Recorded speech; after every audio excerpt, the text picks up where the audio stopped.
to try something we haven't done before. Can you complete the sentence? Erotic liberation is... Erotic liberation is... Erotic liberation. What is erotic liberation? Erotic liberation is... Erotic liberation is fun. You are listening to the Erotic Liberation Podcast. Hey friends, welcome to another exciting episode of the Erotic Liberation Podcast. My name is Craig Cullinane, and I'm so happy that you are with us.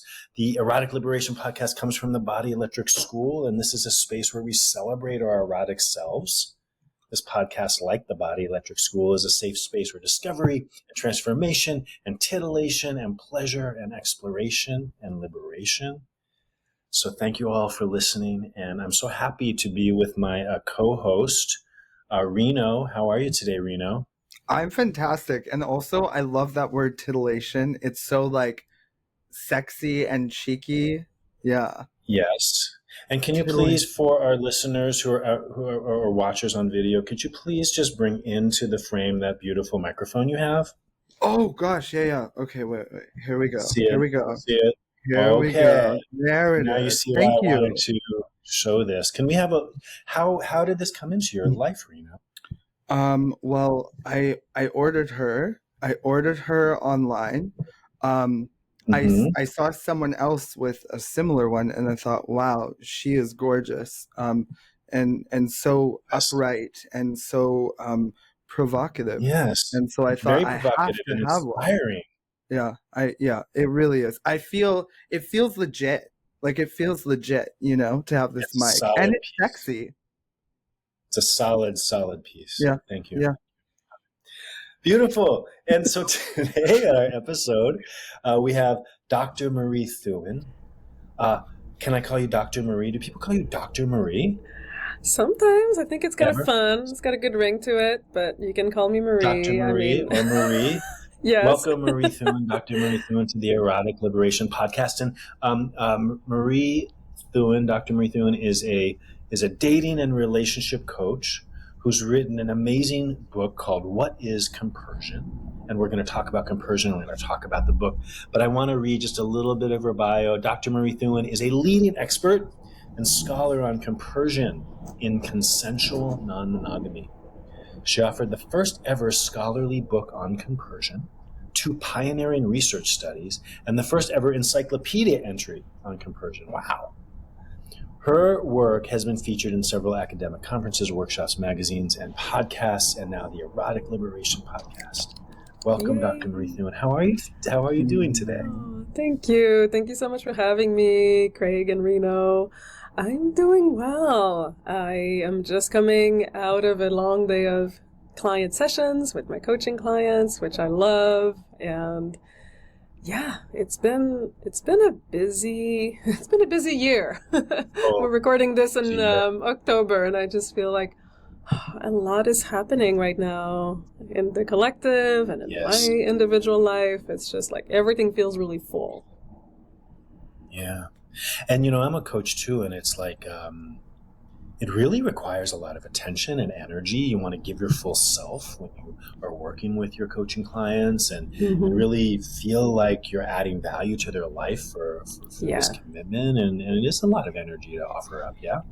Right. It's about presence. It's about offering that full presence even when we're feeling like, oh my God, like another story, another, there's just life is so complex, and I think that, the reason why I'm doing this work is because I'm so curious and fascinated with life and how we relate and how we deal with our own emotional worlds. And I think like when we decide to actually like dive in and pay attention, whether it's, to our own self and our own inner dynamics or to those of others, sometimes we can easily get overwhelmed because it feels like, oh, it's endless. Like, it's like that line between the curiosity and the fascination, and also sometimes feeling like, ooh, sometimes, part of you wants to shut the door and just like watch Netflix, and that's okay too, but how to balance it all out and stay curious and stay open. Can you relate to that, Reno? I mean, definitely. Yeah. Netflix, closed door. Yeah. And Ben and Jerry's, vegan Ben and Jerry's, definitely. Yeah. They Wow, make a Yeah. that sounds like a vegan lovely one? combo. It really is. Oh, good to If know. Dr. Marie, I'm curious about something. So I heard you say Yeah. that like you've been in sessions and there are things that you've been noticing. And what I'm really curious about, like, what sorts of themes do you notice coming up, like in the work you're doing with your clients currently? And are there any parallels? Great question. So I have two niches in my work as a coach. One is dating, and there I work with mostly people who are single and feel like they are encountering obstacles to being in a relationship or a committed partnership.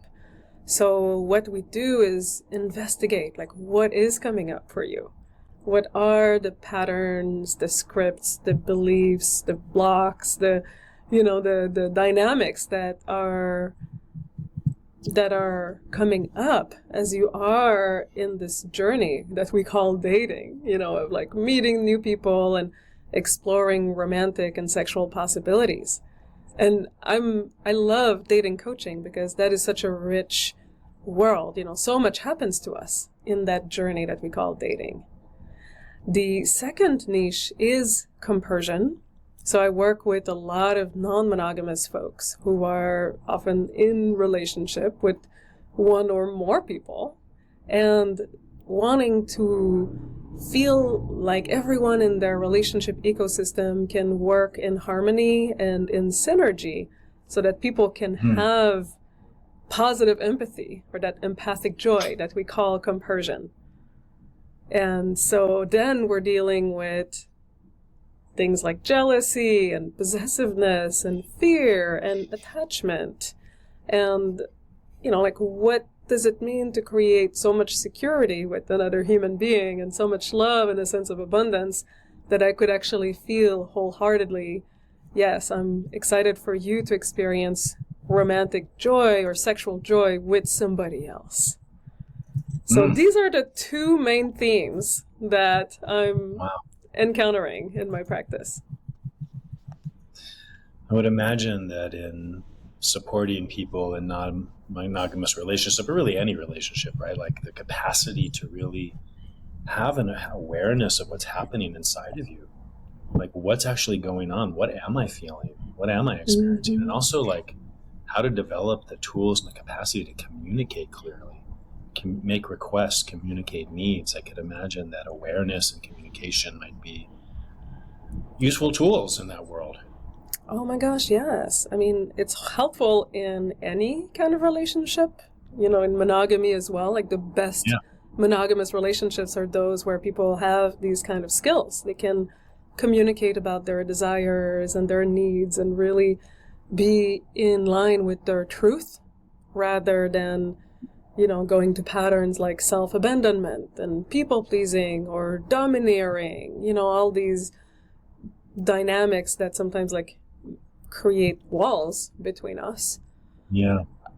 But in monogamy, at least there's kind of a script. There's a default mode. People have a little bit more room almost to go into like a paved path versus a non-monogamy. Like, you can't be on automatic pilot. Like in non-monogamy, like everything is going to be coming up. All of your childhood wounds and all of your stuff, to use a technical term, all of your stuff is going to be coming up to the surface.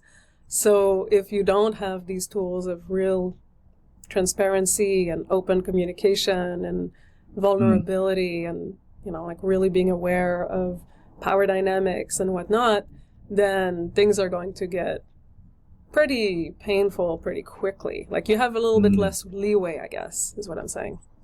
Well, let's take a step back for a second. I'm really curious about this word compersion, the experience of the existence. What is compersion, and how did the word develop? Like, how did it come into being? Yeah.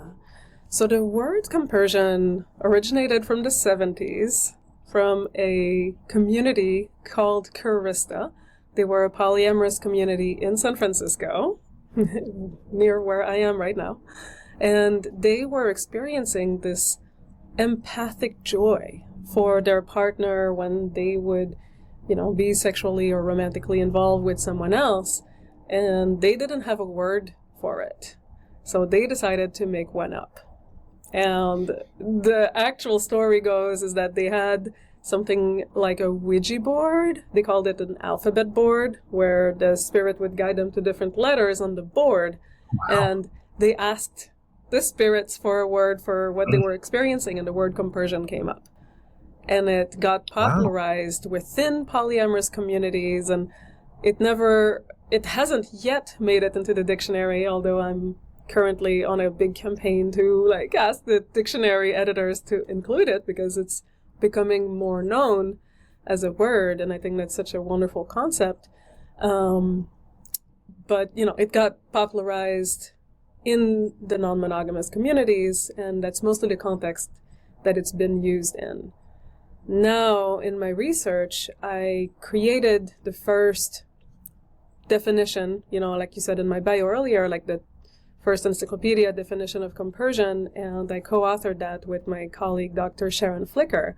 And we had to split it into 3 definitions to really encompass the range of meanings that we were finding in our research.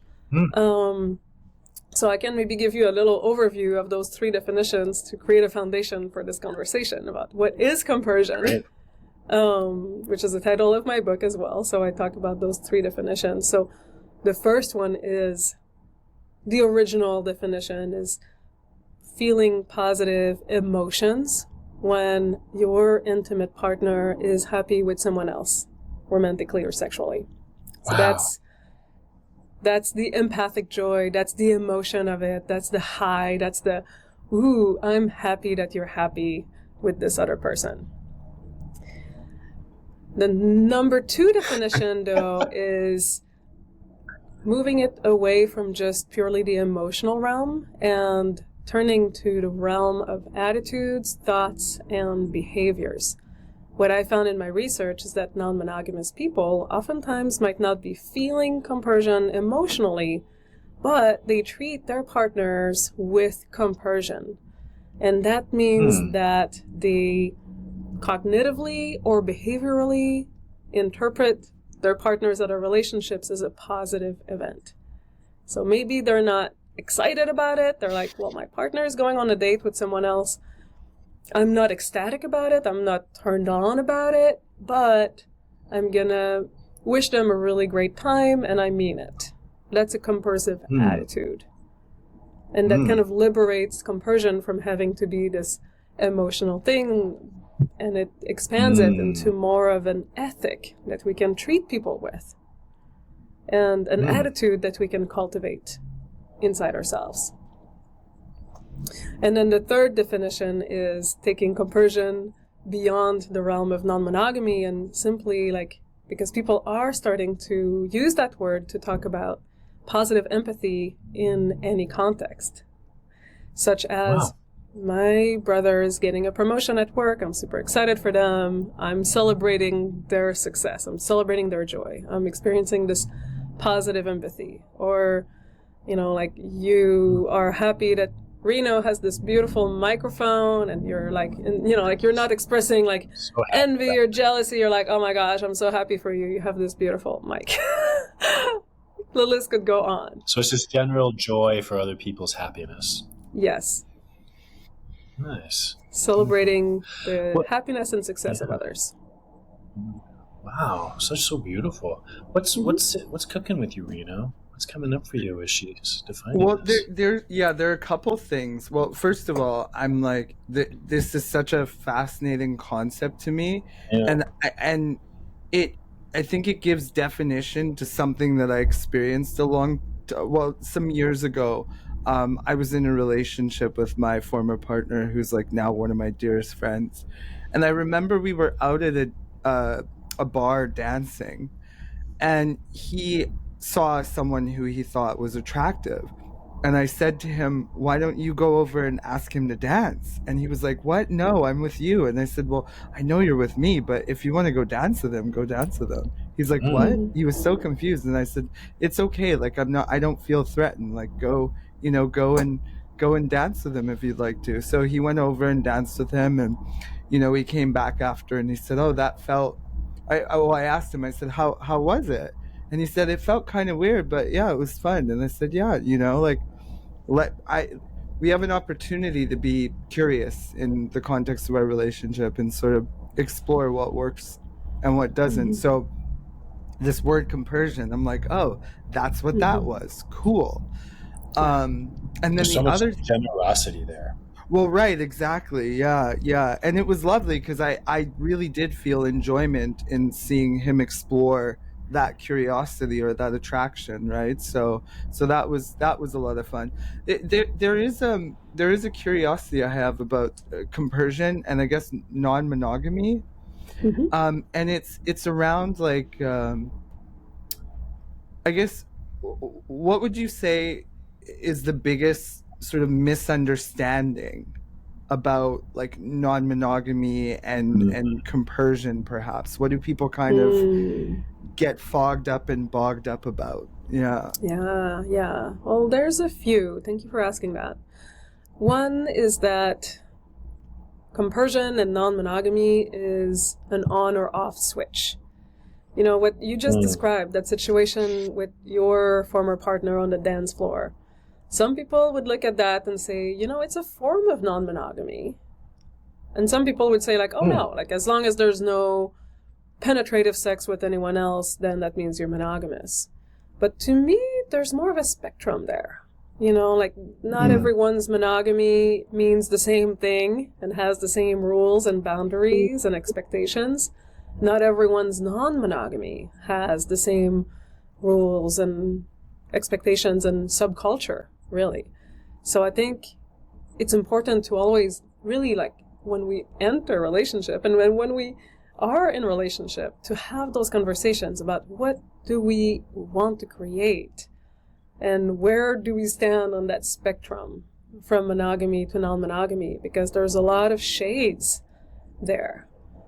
So that's one, I think, thing where people get caught up is like, oh, if we're going to open the relationship, then it has to look like this movie I saw where people were in a triad all of a sudden and they were having sex with everyone in the town. And oh my God, like that, if that's non-monogamy, I have this freak out reaction because I'm not sure how I could deal with that. And maybe it can mean something else. Maybe it means like, oh yeah, we flirt with other people, or we dance with other people, or maybe we have other partners, but there's a lot of different options. So it's really, really important to know how vast the spectrum of possible relationships is. And I think in terms of compersion, yeah, of course, yeah. One of the biggest misunderstandings and myths around compersion also has to do with the idea of, oh, you either have it or you don't. It's a binary. And that is not true. Like over and over in my research, what I find is that compersion is contextual. Like you might have compersion one day in one situation, in one context, with a particular partner and a particular metamor who would be like a partner's other partner. But maybe you don't have it the next day in a different context, or because you have a headache, or you feel like, oh, like your life is not going well, so it's harder to be generous. And it's such a nuanced thing, and no one can say I'm always a compersive person or I'm always a jealous person. It's a very nuanced nuance. I'm sorry to interrupt. I can imagine that it's...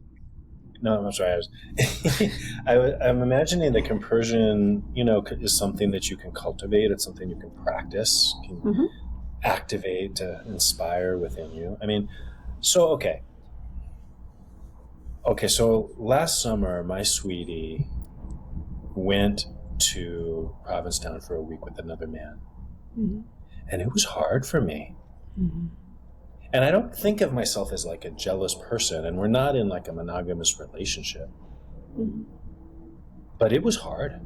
Mm-hmm. And I wasn't feeling elation at his happiness. Mm-hmm. I was not. Mm-hmm. And I guess but that doesn't mean, on some level I wanted his happiness. I told him that. Mm-hmm. I was able to say, this is hard for me, and I'm sad, and I want your happiness. Mm-hmm. Mm-hmm. And both of those things were true. So so I'm curious about, you use language like this around, the role and this of jealousy and how it pops up and how that dances with all of this. Yeah. Well, I coined a word with my colleague Jolie Hamilton, who's a jealousy researcher. Last year, we coined the word Comper struggle. And it's when Comper struggle. Love it. Yes. I was in a Comper struggle. No doubt. Right, you were. Exactly. Like you had a part of you in a compersive zone. You were like, yes, I want you to be happy. I don't want to stop you. I don't want to tell you not to do it. That's right. And I'm struggling. Or a part of me, another part of me is finding this really hard and is feeling really sad. Yeah. And that is the most human thing, to have sometimes like different parts of us feeling and thinking different things. And that is such a special place to kind of decide like how we're going to show up. And you decided to show up with this authentic, like, yes, I want you to do it, and it's hard. I think I also got a little passive aggressive. Oh, okay. I probably would too in that situation. I kind of went into a shell. I was kind of communicating less. Let him think I don't know. I was just, I was in my shit. Mm-hmm, yeah. Mm-hmm. Okay. Yeah. So I get to notice that. That is good noticing. I have a question about like about this jealousy piece. So drawing from personal experience, I remember in this relationship I mentioned, I was kind of exploring. I was like, okay, are we monogamous or like, are we monogamish? Are we, I learned all these terms as time went on. It's amazing. There's so many. And I guess the question that comes up for me because of something I noticed is like, how do you discern between what is simply a desire for monogamy and what is perhaps jealousy and insecurity? Because the struggle for me was like, oh, there's something wrong with me because I'm realizing that maybe I want monogamy or I want a monogamish relationship. And so there was this like idea in my mind that somehow like, because I didn't have it in me to like develop enough security to be in a polyamorous relationship, there was something wrong with me. And I don't know if that comes up for people, but it's like, there's just a curiosity there around how you discern, oh, maybe I'm just someone who likes monogamy and it's not really that I'm just like jealous or, that sort of thing. Mm-hmm. Gosh, that is such a good question. And I like to say that, there are different kinds of monogamy. And again, I think it's a spectrum, but I think the two ends of that spectrum I would label as monogamy from a place of freedom versus monogamy from a place of fear. And it is not easy to discern, like, well, am I feeling this desire for monogamy from a place of fear because I don't want to deal with everything that would come up for me if I were not monogamous, and that's just like, these demons are too big and I don't want to deal with them. Or is it more of like oh gosh, I really feel most fulfilled when I'm just really focusing on one person and this person is focusing on me and it feels really wholesome and it fits within my life the best. I don't want the complexity of many partners and I am getting my needs filled with this one partner and it just really makes more sense. it's not a decision that's necessarily driven by the fear of my demons.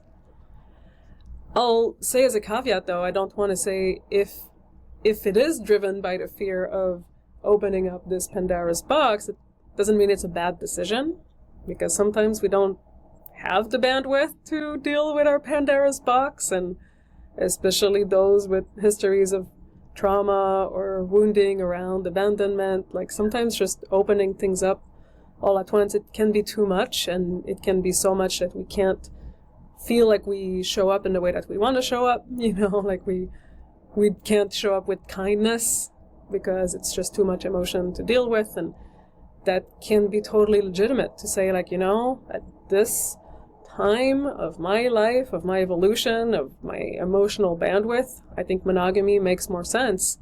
And maybe, yes, it's from a place of fear, but maybe it's healthy fear. Yeah. Again, that capacity to discern what's going on within and cultivate that awareness about our motivations and what drives us, and just wow. Mm-hmm. So Marie, I'm so curious, like, can you just share with us a little bit about like your journey, like personally, like how did you come to this, like this work about as a relationship coach, as a coach for people in non-monogamous relationships, this joy and curiosity you have for compersion, like, when you reflect on your life, like what brought you to this? Mm-hmm. So I was always in non-traditional settings from the moment I was born, because my parents decided to have a child, me, without getting married and without living under the same roof. So they were already very non-traditional for their times. I was born in the 80s, so that was kind of unheard of for people to have children without, like doing the whole nuclear family model as well. Yeah, they never were married, they never divorced. They were basically friends and co-parents from the beginning. So I think it gave me this very unique perspective when I started growing up and noticing that, we live in a world where there is a default mode of relationships, and that is heterosexual monogamy.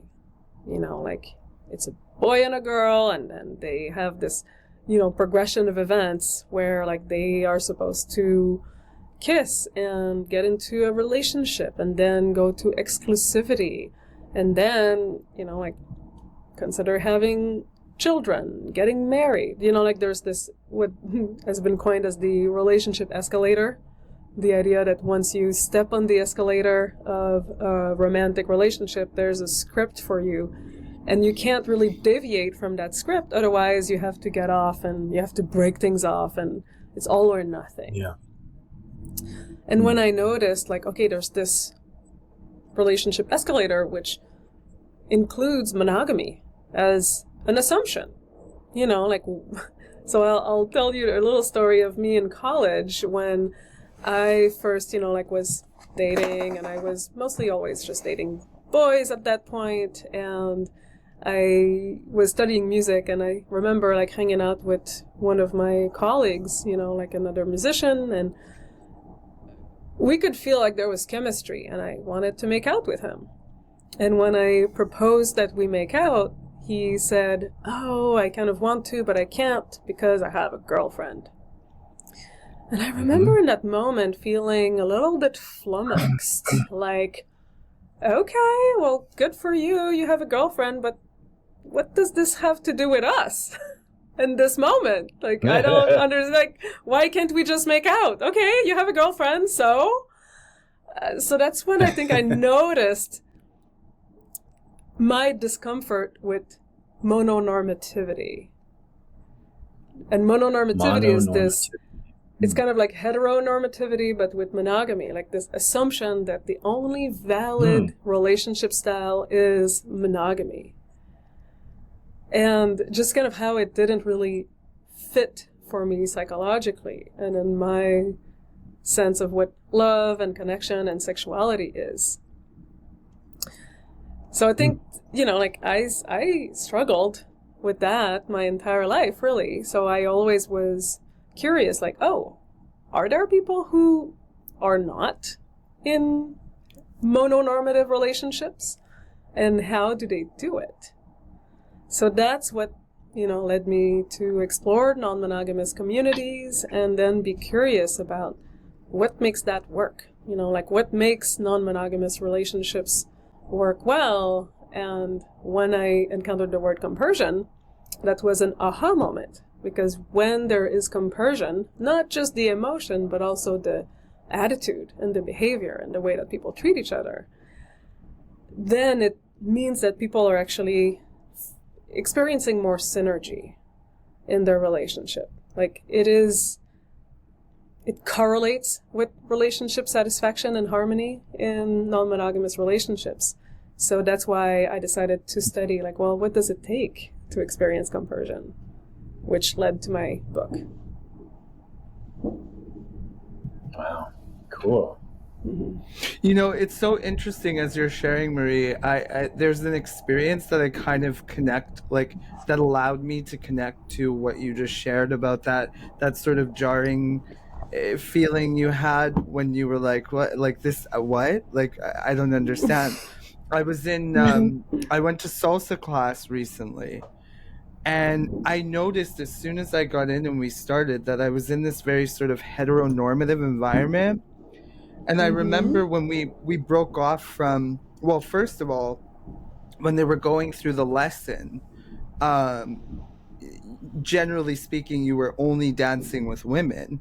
And then when we broke out into free dance and you could just pick partners, I saw guys, because there were more men than women, I saw guys sort of standing off to the side waiting for a woman to be available. And I remember I leaned over to one of the guys and I said, do the guys not dance with each other here? And he said, no, we just wait for a woman to be available. And I was like, that's weird, because my first experience of learning salsa was actually in a group of queer men. So I was just sort of confused, what, this is so weird. Why wouldn't guys dance with each other? That's so strange. Yeah. So as you were sharing, I was rule? kind of thinking exactly. Yeah. Right. Yeah, and it made me think of just kind of the norms that we find ourselves in, and how they're so normal to everyone else, but if that's not what you were initially exposed or introduced to, you're kind of what is everyone what do you guys do? What's everyone doing here? This doesn't make sense. Yeah, totally. Yeah, and it's a beautiful realization, kind of that almost this dissonance, a cognitive dissonance between what you have in your heart and what you're seeing is the social convention.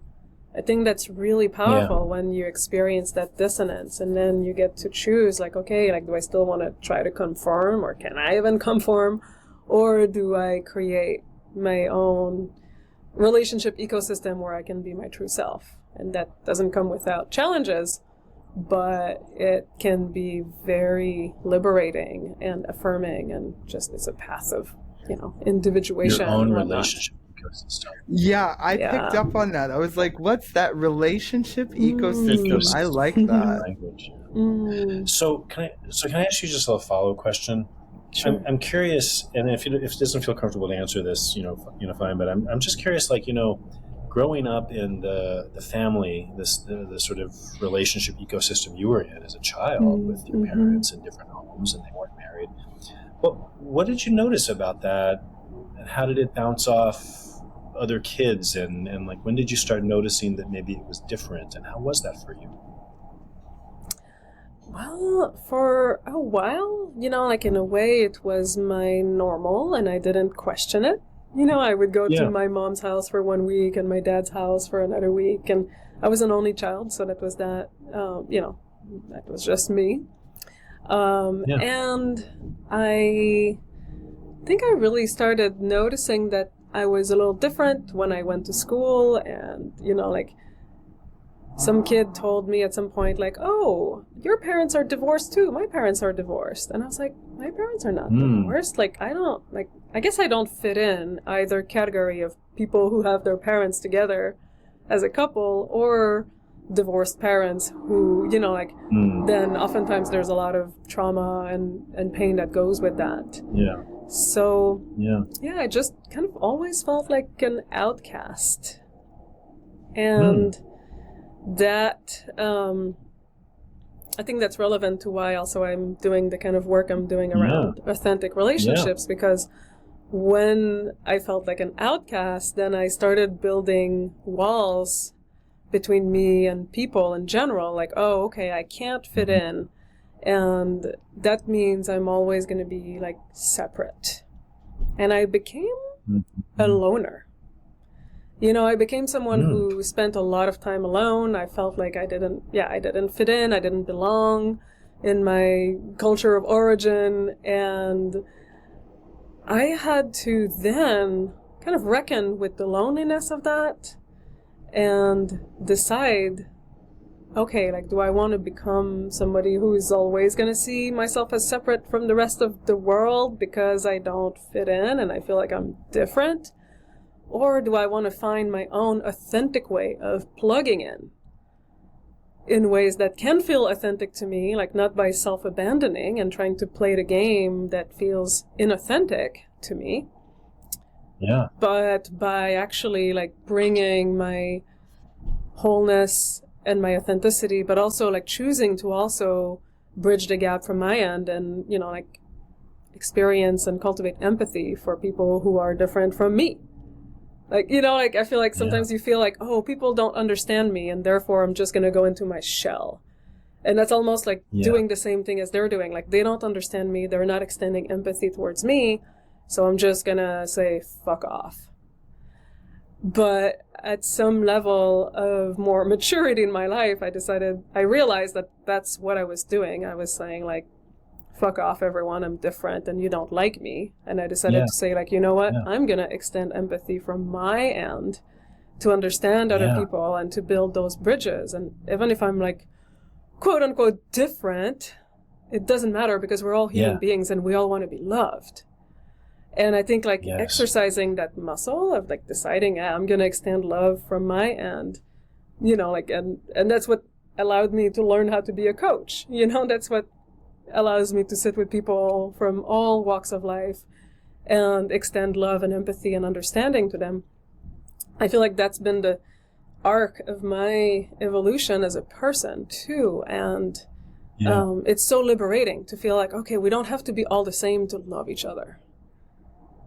And that's just like... It seems like it makes so much sense that you would come to a place where cultivating your own relationship ecosystem, it just makes so much sense, right? Yes. That empowering, liberating choice of just creating, of being in that question, what is my relationship ecosystem that works for me and my authenticity? Right. Yeah, and finding your people, of course, you know, finding people who don't see you as just a weirdo, you know, who can resonate, who are like, you're kind of weird, and can be like, yeah, I totally see you and get you and understand you and accept you. That's important for anyone, but especially people who don't necessarily fit in the mainstream. I love the alchemy in your story, like the way, you know, there's something that, you know, could have been and perhaps was at some point perceived as kind of this curse or this, you know, it's like, oh, like you know, I don't fit in or I'm different. And then, and from that, so much beauty and like newness and possibility emerged. And I just think that that's so cool. Yeah. Right. Like that, in a way, like that isolation and rejection was like my main wound, and I turned it into like, oh no, I need to learn to connect authentically and to have authentic relationships, and now I can teach it because it never really came so naturally to me. I had to learn it, so now I can help other people break it down into like, what do you need to get there? Like oftentimes we teach from our wounds. Mine our own wounds and for service to others, and it's such a powerful choice. You know, I think in life sometimes it can be so easy to feel overwhelmed and shut down around things rather than soften and open up to them. Yeah. So can we like take a turn here, because I have another question? Is that okay? Is that okay with you, Reno? Yes. Yeah, please. I love turns. Yeah. So, I love turns. Yeah. So I was looking on your website and drmariethouin.com, and there's so many wonderful things. And one of is your blog. And one of the blogs, and this is under the sort of umbrella of like mindful dating and like how modern dating. And you're a dating relationship coach. And one of your, the language I loved in one of your blogs was about mindful scrolling. Or swiping. Mindful swiping. Mindful swiping when we're dating on apps, right? And so it's kind of like, I even think about my life and like how relatively recent it is in reality that like most people are making connections on apps. Whereas at least, I don't know, before, smartphones, I was at least going places where other humans were. You know, and it just feels like relatively recently in modern history that this whole swiping phenomenon is how people are mostly meeting. And I'm just curious, like your thoughts about modern dating and what's the struggle and technology, and I'm just so curious. Gosh, that's such a rich question. I have been a big proponent of dating apps because, I met a lot of partners online. I met so many dates that turned into friendships or sometimes just a fun date. And people I would have never met just living my life, and I would have not met them in the kind of communities that I was in. So I think that online dating is both a blessing and a curse. The blessing is what I just described, like that expanding possibility of meeting people that you would not meet normally. And also, of course, like the signaling of I'm interested in dating. You don't have to necessarily like approach people who might not be interested at all constantly. So there's a signal of availability.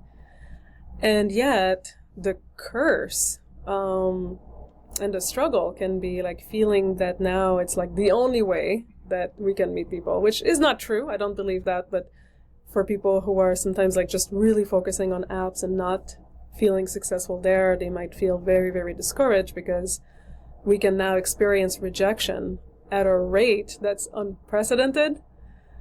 Whereas, if you're just living your life, you're not using the apps, you ask people out, maybe you get rejected once a week. You ask one person out a week, and that's a moderate risk of rejection. But if you are on apps and you're swiping on hundreds and thousands of people, and you feel like you're getting rejected over and over and over again, that can be very difficult psychologically to handle. Our brains are sort of not wired for that. And also, of course, they're not wired for this kind of intermittent reward system that the algorithms create. It's a little bit like a slot machine in a casino. They give you sometimes, a hit of dopamine, you get a match, yay, you're attractive, you're lovable. And the next time you're not going to get that match, and you're going to feel this withdrawal of dopamine, and it gets you to want to go on the app again, but you're experiencing all these emotions in the meantime that you're maybe not really processing mindfully in a healthy way. So that's why I designed the framework of mindful swiping as a framework that I teach to help people be really present with their experience when they're online dating, to use everything that's emerging as a way to understand ourselves more and accept and love ourselves more and have a stronger sense of self-loyalty. And also like frame the use of the dating apps in a way that your brain can handle. So I always tell people, like, create a ritual around your use of the apps. Like, instead of just compulsively swiping when you're at the bus stop or the grocery store line, like, don't just do it when you're bored or angry, or don't do it impulsively. A toilet. Do it mindfully. Also a toilet. Yes, exactly. Like, if you create a sacred space for maybe 15 minutes a day, and you haven't put a timer on it so that you don't just let it take over your brain, you're going to have a much better time and better results also. than if you just do it willy-nilly. So the intentionality behind the use of the apps, also behind the profile creation, behind the discernment of, am I going to swipe right or left on this person, and why, like what goes behind that decision, and the decision to send messages, and how do you navigate this whole process while you're staying in the driver's seat of your dating life. It can be very empowering, and it can prepare you for really healthy partnerships that are based on authenticity and self-loyalty and mindfulness. So if you were helping Reno create his most fabulous profile, oh, that would be fun. Like, how would you support him? Like, what kinds of questions would you ask? And like, what's your advice? Oh, and for the listeners, I am single, so I'm just throwing it at them. Oh. And he is a most amazing person. He's a wonderful. Oh, thank you, Craig. Yes. Where do you live, you. Reno, so that listeners can slip into your DMs? Oh wow, this is really happening right now. So I'm on the West Coast. I'm on the West Coast. I'm in Vancouver, BC, also known as Coast Salish territory. Yeah. Yeah. Awesome. Okay. So you're saying your DMs are open. They're open. Oh yeah. Okay. Good to know. Good to know. Yeah. This is great.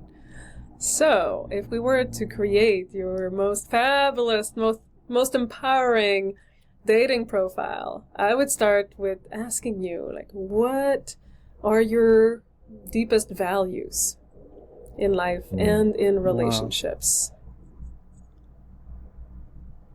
And what do you want? Am I answering? Please. Do you want to do this curious. right now? We can do it. Yeah, it sounds do like it. Craig really wants. So interesting. Okay. Okay. Let's see. I would say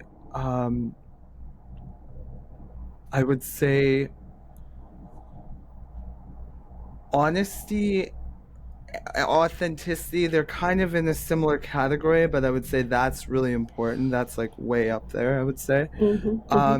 Fun is a high value of mine, you know. It's really important to me to be with someone who I can have fun with. And then, funny enough, I don't think I've ever said this, but like cleanliness and personal hygiene is so important to me.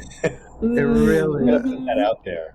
Yeah, it really is. Cleanliness and personal hygiene. I think that's really important to me. Like personal and also like spatial cleanliness. Yeah. Yes. Yeah. And then I think I would say I'm really into someone who's like passionate about something. Like I get really turned on when someone's passionate about something and they can speak about it passionately and maybe like both intellectually and emotionally for ages. Like they just really know it. Or they're quite skilled in it. And for some reason what's been coming up for me the last little while is like my dream guy, this sounds so nuts, but it's like a contractor comedian. Like I want a guy who's a contractor and a comedian, funny enough. Yeah. Okay. Yeah. And what would you want people to know about you? That's a good question. I think what I'd want people to know about me is that that I come with like a vivacity and a zest for life, you know, like I'm really I just really like to taste life, and I think with that there's like a lot of sensuality and a lot of expressiveness and a lot of curiosity. And then there's also there's some complexity there too, you know, for a variety of reasons, just like whether it's my upbringing or the different experiences that I've had. Like I love trying new things. I think that's important. I love trying and exploring new things. I'm quite adventurous. And also I can be quite quite domesticated or like just cozy and sort of grounded. It's like we can go on an adventure, but we can also just like hang out at home, have a beer, a glass of wine, or a non-alcoholic beverage, and like, you know, have snacks and watch anything from a sitcom to a movie to like a basketball game or like the award show, some award show, you know, like the Emmys or something like that, or whatever, you know. Yeah. Or you could go to a body electric school workshop together. Or that, yeah. Yeah, definitely. Yeah. Wow, cool. So you're just you really just kind of welcome this kind of, you know, these kind of open-ended questions like, what are your values and what do you want people to know, and kind of just build a profile from that place. Yes, I love exactly.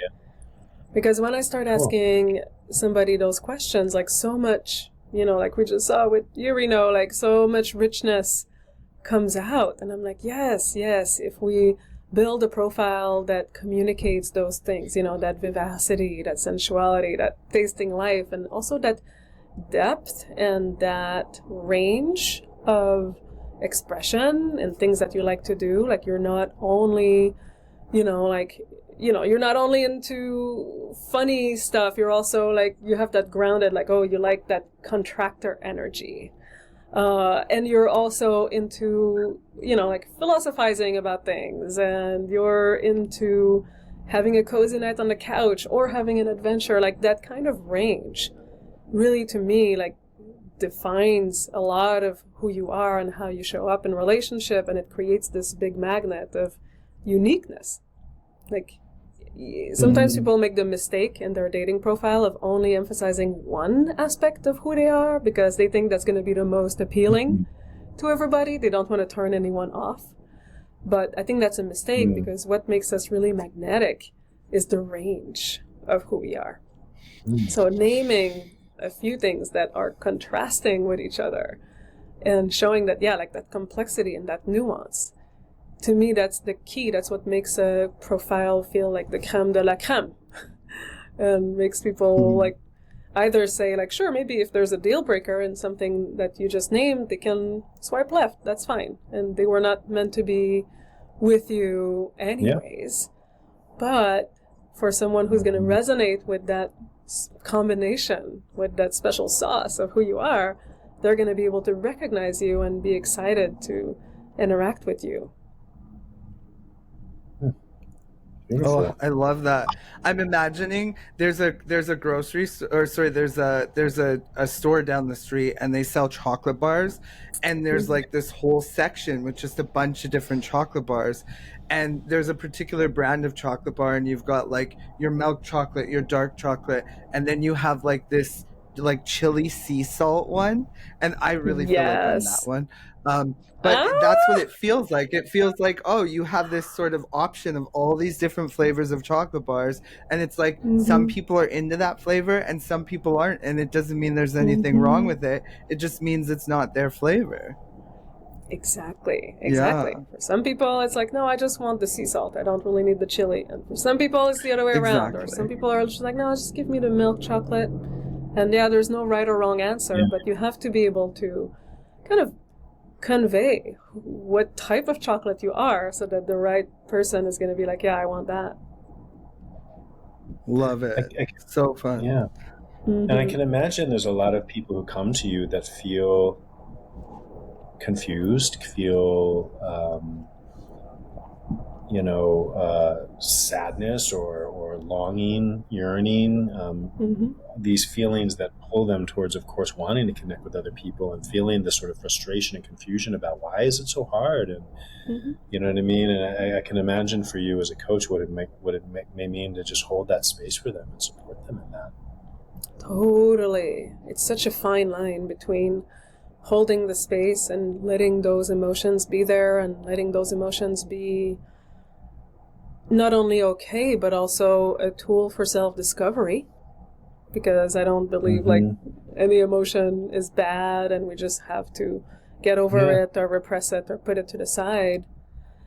But also, like co-creating solutions and new strategies and new insights. Like, oh, okay, if you find yourself in this feeling of distress and not feeling successful over and over again, like, what might be the blind spots, or what might be the strategies that, you know, you haven't thought out on your own, because you're hiring me as a coach to also give you new suggestions, new avenues, new outlooks. For example, I actually had a client earlier who is a straight male, and we discovered just today that he has a very strong script that women have all the power, and he has to go with the program of what they want. Like recently, he was in a connection with a woman that was accelerating very quickly, and he was very open, but she wanted to put a label on it right away, and he was not really ready to do it, but he went along with it because he felt like if he did not, he would just lose her. This deep habit, this deep unconscious pattern, So that was very insightful to see, like, okay, like, where is the place where you actually abandon yourself and your authentic truth? Yes. And actually, this relationship did not pan out, and I'm encouraging him to go forward with more of that self-loyalty, even if it's scary, even if it feels like, oh, maybe the next person is not gonna like me because I'm gonna not go with what they want. But do you want a relationship that's based on truth, or based on a game of trying to manipulate somebody else into liking you, right? It's a tough situation. His journey of beginning to listen deeply and honor himself and what he desires is his path towards healing. Yes. Even though it goes against the pattern and the habit and the wounding, you know what I mean? And that's the capacity to give that part of ourselves, that attention, is not easy, but it's, important. Yeah. So, yes, it's more than a means. We're kind of coming towards the end of our time. I'm sorry, go ahead. Oh, I was going to say, like, it's more than a means to an end to get to the relationship, That's why I think dating is so powerful, because it can be a healing path. Like, not just, oh, I'm going to get the guy or get the girl or get the person. It's a really, if we do it mindfully, it can be transformative. And fun. You just showed me how fun it can be too. Like, that was so fun. Yeah. Oh my gosh. I love helping people with their profiles. Yeah. Awesome. Yeah, with a lot of my clients, what I recognize is so much of the work is like how to inspire and seduce someone into befriending themselves, to fall in love with themselves, really care for that inner friendship. Oh my God. Like, I've gotten my own back, and I care for that, and my voice is important. And that doesn't mean, that I'm not present for others or loving or of service or generous. It just means that there's value in deeply befriending myself, especially when I've been taught in many ways that, I'm not my own friend, or I can't be, so it's a beautiful, deep journey, Beautiful. Thank you one's for own inner friendship. Yes. That is so perfectly just said. two quick things. Oh, thank you. Two quick things. First of all, I'm always so blown away by people who have a PhD and who write books. And you have both. And it's like, how was your PhD and how was it to write the book? Give me like a few sentences in this massive thing. Gosh, the PhD, actually, I think both of them were quite fun. The PhD was you have two. Oh my God, that's right. What's that? You have two. Oh, I have a PhD and a book. Oh, I thought you were saying you had two PhDs. No, okay. You have a PhD and a book. No. Great. No. I only know one person who has two PhDs, and I think that's pretty crazy. I mean, that's great, but I don't need two. One is enough. Yeah. So writing the PhD was really fun because it was this very uncharted territory. I mean, my topic, compersion, had virtually no research done about it.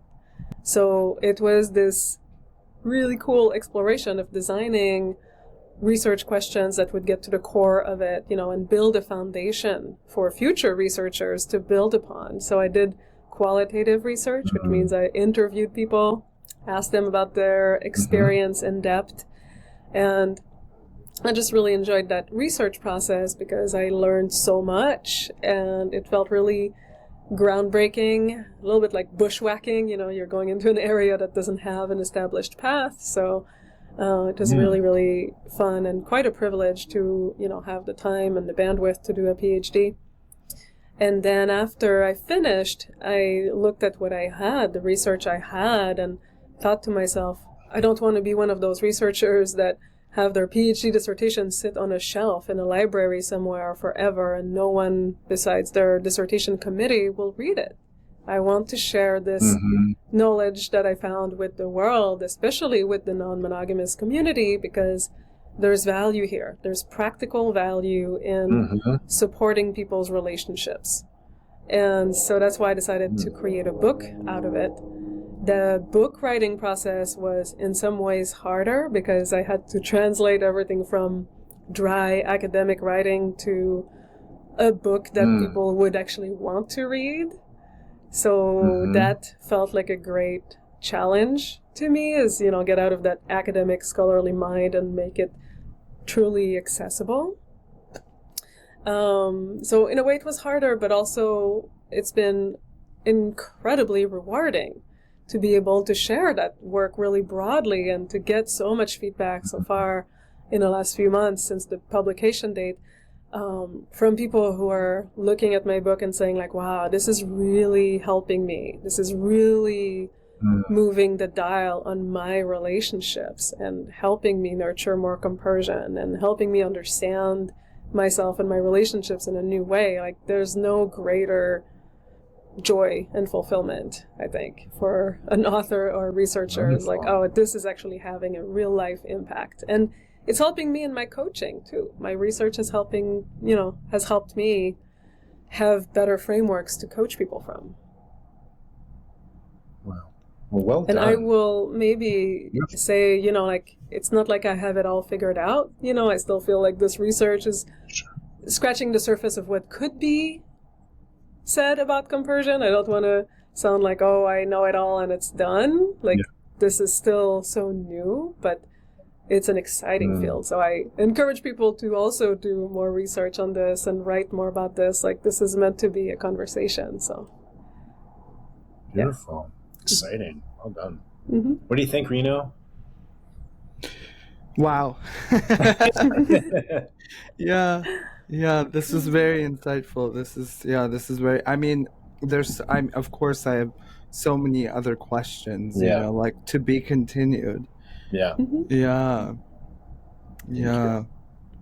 So this is the Erotic Liberation Podcast, and we usually always end by inviting our wonderful guests to either complete the sentence, erotic liberation is, and complete that sentence, or you could just kind of talk about your thoughts, like from compersion or your perspective or your lens. What is erotic liberation? Oh what does my it gosh. mean? How do we achieve? What are your thoughts? I love that question. Ooh, let me actually think about it from my heart and my body for a moment, not just go straight to my theories about it. I really feel that erotic liberation is about authenticity rather than scripts. The idea of, being able to be present with the moment that we're in and not just default to, the default modes of sex, of relationships, of how we present, to never just assume that, I've arrived to the right script, and now I just get to be on automatic pilot or in the performative mode, like the idea of performance versus actually being present. So I think this is applicable. If we, oh my gosh, I'm very long-winded, sorry. If we look at the erotic, that's okay.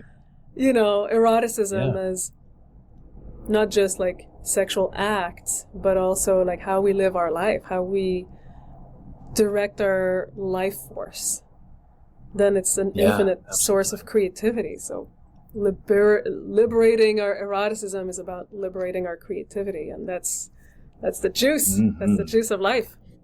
That's the juice. Life is sex. Life is sex. That's right. It is. Yes. Gene Houston says.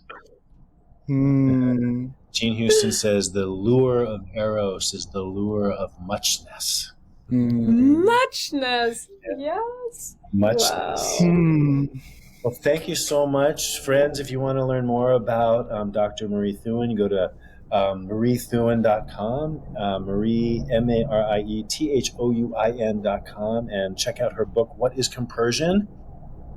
Thank you so much for being with us. And Thank you. Reno Johnston, where can people learn more about you, Reno? Oh my goodness.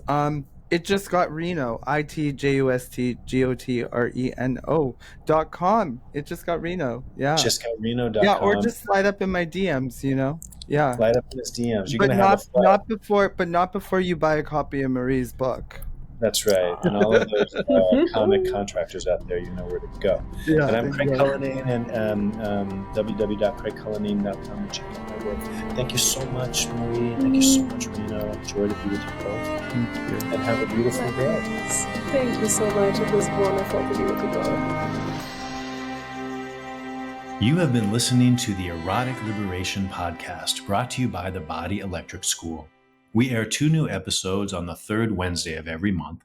So if you enjoyed this episode, be sure to subscribe and check out our other episodes at bodyelectric.org, where you can also find out more about our in-person and online workshops to support your erotic aliveness.